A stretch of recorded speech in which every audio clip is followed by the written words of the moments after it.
আমাদের প্রায় ভিডিও করতে করতে এখন সন্ধ্যা হয়ে গেছে, এখন আজান দিতেছে। আমরা এখন নামাজের জন্য প্রস্তুতি নিতেছি। পাশে যদি কোনো মসজিদ পাই সেখানে গিয়ে আমরা নামাজ পড়ে ফেলবো। তো ঠিক আছে, আজকে এখান পর্যন্ত আমরা আপনাদের সাথে আছি। আর অবশ্যই সামনের নেক্সট ভিডিওতে আপনাদের সাথে দেখা হবে।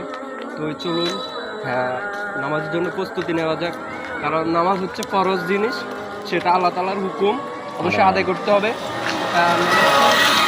হচ্ছে মাগরিবের নামাজ, আমরা অবশ্যই নামাজ পড়বো, কারণ মুসলমানের মূল এটা আল্লাহ তাআলার হুকুম, বিধান আদায় করতে হবে। আমাদেরকে নামাজ 5 ওয়াক্ত পড়তে হবে। তো ঠিক আছে, আল্লাহ হাফেজ, সবাই ভালো থাকবেন। আসসালামু আলাইকুম। আমাদের প্রায় ভিডিও করতে করতে এখন সন্ধ্যা হয়ে গেছে, এখন আজান দিতেছে। আমরা এখন নামাজের জন্য প্রস্তুতি নিতেছি। পাশে যদি কোনো মসজিদ পাই সেখানে গিয়ে আমরা নামাজ পড়ে ফেলবো।